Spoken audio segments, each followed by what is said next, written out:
আসসালামু আলাইকুম। আমি সাবিনা ইয়াসমিন, প্রভাষক বাংলা বিভাগ, শ্রীপুর মুক্তিযোদ্ধা রহমত আলী সরকারি কলেজ, শ্রীপুর, গাজীপুর।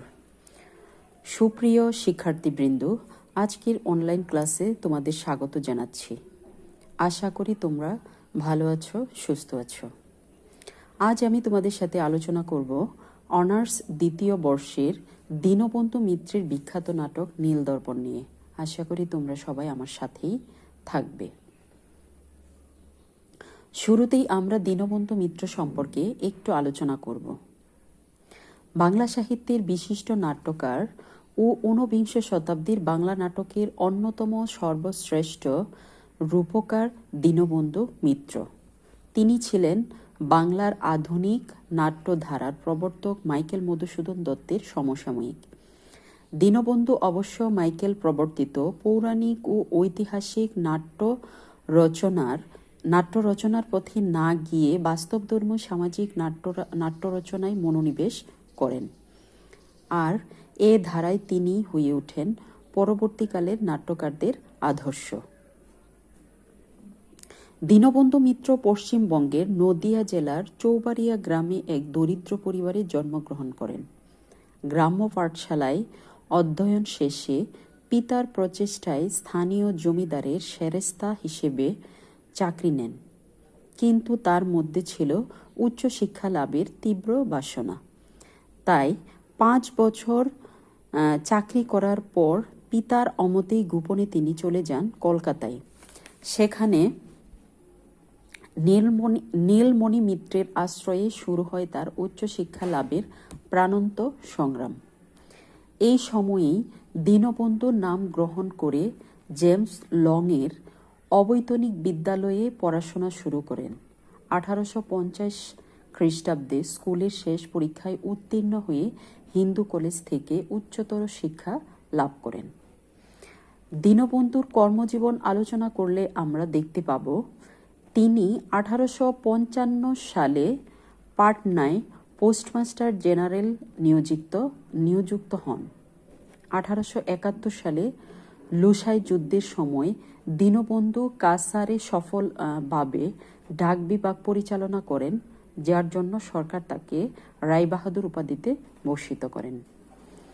কিন্তু কোনো এক কারণে ডাক বিভাগের ডিরেক্টর জেনারেল হগের অপ্রীতিভাজন হওয়ায় সহকারী পোস্টমাস্টার জেনারেল পদ থেকে তাকে অপসারণ করা হয়। পরে 1872 সালে তিনি ইন্ডিয়ান রেলওয়ের ইন্সপেক্টর পদ লাভ করেন। দীনবন্ধু কলেজে পড়ার সময়ে ঈশ্বর গুপ্তের সংস্পর্শে গিয়ে সংবাদ প্রভাকর, সাধুরঞ্জন প্রভৃতি পত্রিকায় কবিতা লিখতে শুরু করেন। তবে নাটক ও প্রহসন লিখেই তিনি সর্বাধিক খ্যাতি অর্জন করেন। তার উল্লেখযোগ্য সাহিত্যকর্মের মধ্যে রয়েছে কাব্যগ্রন্থের মধ্যে রয়েছে সুরধ্বনি কাব্য 1871, দ্বাদশ কবিতা 1872। নাটকের মধ্যে রয়েছে নীলদর্পণ, লীলাবতী, নবীন তপস্বিনী, কমলে কামিনী ইত্যাদি। এবং প্রহসনের মধ্যে রয়েছে সদবার একাদশী 1866, বিয়ে পাগলা বুড়ো 1866, জামাই বাড়ি 1873। এই ছিল তার সাহিত্য কর্ম। এখন আমরা আসবো আমাদের মূল আলোচনায়। এখন আমরা আলোচনা করব নাটক নিয়ে। দীনবন্ধু মিত্রের প্রথম ও সর্বশ্রেষ্ঠ নাটক নীলদর্পণ, যা বাংলা সাহিত্যের একটি বিশেষ পরিচিত নাটক। বঙ্কিমচন্দ্র নীলদর্পণকে আঙ্কল টমস কেবিন এর সঙ্গে তুলনা করেছেন। নাটকটি রচনাকাল থেকে আজ পর্যন্ত জাতীয় চেতনার পথিকৃত হয়ে আছে। 1860 সালে কস্যচিৎ পথিকস্য ছদ্মনামে নাটকটি ঢাকার বাংলা প্রেস থেকে প্রথম প্রকাশিত হয় এবং ঢাকাতেই প্রথম মঞ্চস্থ হয়। এটি বিদেশি ভাষায় অনূদিত প্রথম বাংলা নাটক। এই নাটকটি ইংরেজি দি ইন্ডিগো প্লান্টিং মিরর নামে প্রকাশ করেছিলেন রেভারেন্ড জেমস লং। অনুবাদটি প্রকাশিত হওয়ার সঙ্গে সঙ্গে দেশে উত্তেজনার সৃষ্টি হয় এবং জেমস লংয়ের জরিমানা ও কারাদণ্ড হয়। নাটকটি তৎকালীন সমাজে বিশেষ আলোড়ন সৃষ্টি করে এবং নীলকরদের বিরুদ্ধে আন্দোলন শুরু হয়। ফলে সরকার আইন করে নীলকরদের বর্বরতা বন্ধের ব্যবস্থা করে। নীলদর্পণ নাটকের মূল উপজীব্য বিষয় হল নীল চাষিদের প্রতি নীলকর ইংরেজদের অকথ্য অত্যাচারের কাহিনী। কিভাবে কৃষক গোলক সাধকের পরিবার নীলকরদের অত্যাচারে ধ্বংস হয়ে গেল এবং সাধুচরণের কন্যা ক্ষেত্রমণির মৃত্যু হল, তার এক মর্মস্পর্শী চিত্র অঙ্কিত হয়েছে এই নাটকটিতে। তুরাব চরিত্রটি এই নাটকের অত্যন্ত শক্তিশালী চরিত্র। এই নাটকের অন্যতম বৈশিষ্ট্য আঞ্চলিক ভাষার সাবলীল প্রয়োগ। নীলদর্পণ নাটকের পটভূমি যদি ঐতিহাসিক পটভূমি যদি আমরা আলোচনা করি তাহলে দেখতে পাব নীলদর্পণ বাংলাদেশের নীল চাষ, নীলকরদের অত্যাচার এবং অসংগত নীল আন্দোলনের দর্পণ। সিপাহী বিদ্রোহের 2 বছরের মধ্যে নীল আন্দোলনের বিস্ফোরণ এবং 3 বছরের মধ্যে নীলদর্পণ নাটকের প্রকাশ তাৎপর্যপূর্ণ ঘটনা। শুধু সাহিত্যকর্ম হিসেবেই নয়, প্রজাপীড়ন ও নীল আন্দোলনের ভাষ্যরূপেও এ নাটকের বিশিষ্ট ভূমিকা অনস্বীকার্য। প্রাচীনকাল থেকেই রঞ্জন দ্রব্য হিসেবে পৃথিবীর বিভিন্ন স্থানে নীলের ব্যবহার ছিল। উৎকৃষ্ট নীল গাছ কেবল ভারতীয় উপমহাদেশেই জন্মে। বাংলাদেশে ব্যবসায়িক ভিত্তিতে নীল প্রস্তুত শুরু হয় 1777 সালে। 1777 মুসিয়ে লুই বোনার্ট নামে এক ফরাসি হুগলি জেলার তালভাঙায় নীলকুঠি স্থাপন করেন।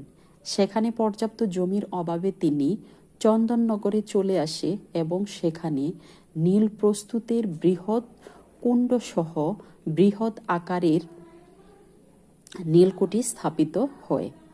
1778 ইংরেজ বণিক ক্যারেল ব্লুম হুগলির কাছাকাছি নীলকুঠি স্থাপন করে। নীলের ব্যবসা বিশেষ লাভজনক হওয়ায় ক্রমশ সারা বাংলায় নীলকুঠি স্থাপিত হয়। 1833 সালে বাংলায় 31টি নীলকুঠি স্থাপিত হয়েছিল। এ সময় থেকেই নীল চাষ ও নীল ব্যবসা যশোর, নদিয়া ও পাবনা জেলায় সম্প্রসারিত হয়। 19 শতকের 3 দশকের মধ্যে নীল ব্যবসা বেশ জমে ওঠে। ফলে এ ব্যবসা ইস্ট ইন্ডিয়া কোম্পানির অন্যতম আয়ের উৎস বলে বিবেচিত হয়। নীল প্রদান রপ্তানি দ্রব্যে পরিণত হয়। পরবর্তীতে কোম্পানির প্রশাসন কাজে নানা অসুবিধা দেখা দেওয়ায় কোম্পানি ও ব্যবসা ইউরোপীয় নীলকরদের হাতে তুলে দেয়। ইংল্যান্ডে বস্ত্র শিল্পের প্রসার লাভের সাথে সাথে নীল ব্যবসার গুরুত্ব আরও বেড়ে যায়। ফলে ইংরেজ নীলকর গোষ্ঠী বাংলার সরল ও নিরীহ কৃষক সমাজকে নীল চাষে আরও বেশি আকৃষ্ট করার জন্য সব রকম উপায় অবলম্বন করে। ইউরোপের বাজারে নীলের দাম পড়ে যাওয়ায় নীলকরগণ তাদের লাভের সমতা রক্ষার জন্য নীল চাষিদের মজুরি ফাঁকি দেওয়া শুরু করে। এভাবেই নীল চাষিদের উপর নেমে আসে বিবেক বর্জিত অত্যাচার ও অবিচার। কৃষকদেরকে নীলের দাদন দিতে বাধ্য করা হয়। এখানে দাদন বলতে ঋণ বোঝায়, যা সে সময়ে বিঘা প্রতি ছিল 2 টাকা। নীলকরদের জবরদস্তিতে নীল চাষ করতে বাধ্য হলেও কৃষক সমাজ কখনো নীলের উচিত মূল্য পেত না। তাই সিংহের গুহার মতো দাদনের ফাঁদে পা দিলে তা আর শোধ করার ক্ষমতা থাকত না। তার দায় উত্তরাধিকার সূত্রেও বর্তাত। রায়তের জমিতে কুটির বৃত্তদের যথেচ্ছ প্রবেশ, কৃষকদের গরু বাছুর আটকানো, তাদের উপর নীলকুঠির লাঠিয়ালদের হামলা, তাদের ঘরবাড়ি জ্বালিয়ে দেওয়া, কৃষক বধূদের অপহরণ ও লাঞ্ছনা এসব ছিল নিত্য নৈমিত্তিক ব্যাপার। সমগ্র নীল চাষ ব্যবস্থায় ভিত্তি করে ভূমি দাসত্ব ও বেগার শ্রম। নীল চাষের প্রথম থেকেই বাংলার কৃষকরা অত্যাচার ও অবিচারের সম্মুখীন হলেও দীর্ঘকাল ধরে এর কোনো প্রতিকার হয়নি। যদিও বড়লাট নীলকরদের বেআইনি ও অত্যাচারের রিপোর্টের নির্দেশ দিয়েছে, কিন্তু ম্যাজিস্ট্রেটের উদাসীনতা ও পক্ষপাতিত্বের কারণে তা ফলপ্রসূ হয়নি। নীলকরদের অত্যাচারের হাত থেকে নীল চাষিদের রক্ষা না করে ইংরেজ সরকার বারবার চেষ্টা করেছে আইন প্রণয়নের মাধ্যমে নীলকরদের স্বার্থ সংরক্ষণের। 1829 সালে এক আদেশ বলে সরকার নীলকরদের নিজের নামে জমি ইজারা নেবার অধিকার প্রদান করে। ফলে বেশি সেলামি ও খাজনার লোভে দেশীয় জমিদাররা নীলকরদের সাথে জমির বন্দোবস্ত করার জন্য উৎসাহিত হয়ে ওঠে। বিদেশি নীলকর বিভিন্ন পত্তনি ও ইজারার মাধ্যমে জমির একচ্ছত্র হওয়ায় বাংলাদেশের গরিব ও অসহায় রায়তদের উপরে সামগ্রিকভাবে প্রভাব বিস্তার করে, কিন্তু এতেও নীলকরদের লোভের নিবৃত্তি ঘটেনি। তারা নীল চাষিদের উপর আরও আধিপত্য বিস্তারের জন্য সরকারের কাছে আবেদন জানায়। ফলে 1830 সালে আইন প্রণীত হল, যে আইনে দাদন গ্রহণকারী চাষিরা নীল চাষ করতে বাধ্য বলে ঘোষিত হল। দাদন গ্রহণকারী চাষি নীল চাষে অসম্মত হলে সে ফৌজদারিতে অভিযুক্ত হবে এবং অভিযুক্ত প্রমাণিত হলে তাকে কারাদণ্ড ভোগ করতে হবে। যশোরে নীলকরদের জুলুম অতিমাত্রায় বেড়ে গিয়েছিল। প্রজারা নীল বুনতে রাজি নয়, কারণ ধান বা অন্য ফসল বুনতে অধিক লাভ। আর যে নীলকরের কুটিতে গিয়ে একবার দাদন নিয়েছে তার দফা একেবারেই রফা হয়। প্রজারা প্রাণপণে নীল আবাদ করে দাদনের টাকা পরিশোধ করে বটে, কিন্তু তাদের হিসেবে অপরিশোধিত রয়ে যায়।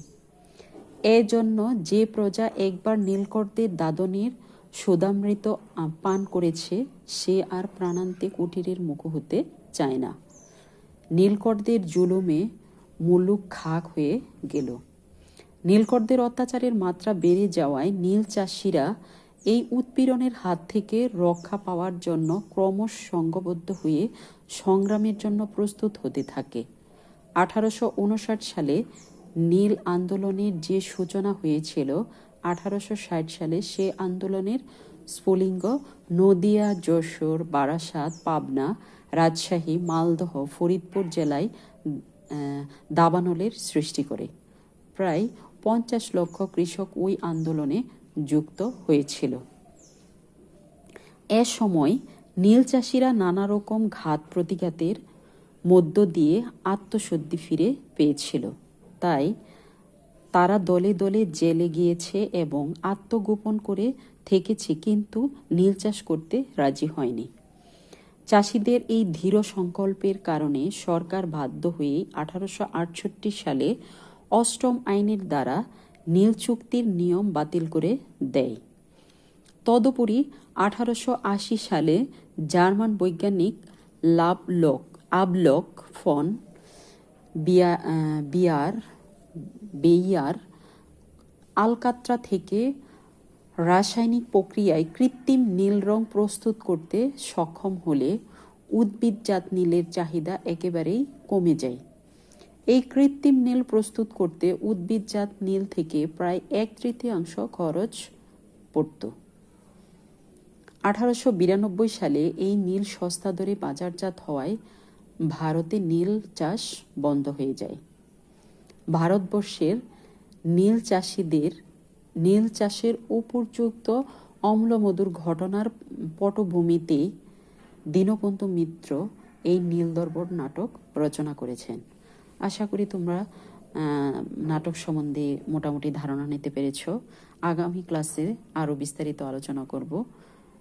সে পর্যন্ত তোমরা সবাই ভালো থেকো, সুস্থ থেকো। ধন্যবাদ সবাইকে।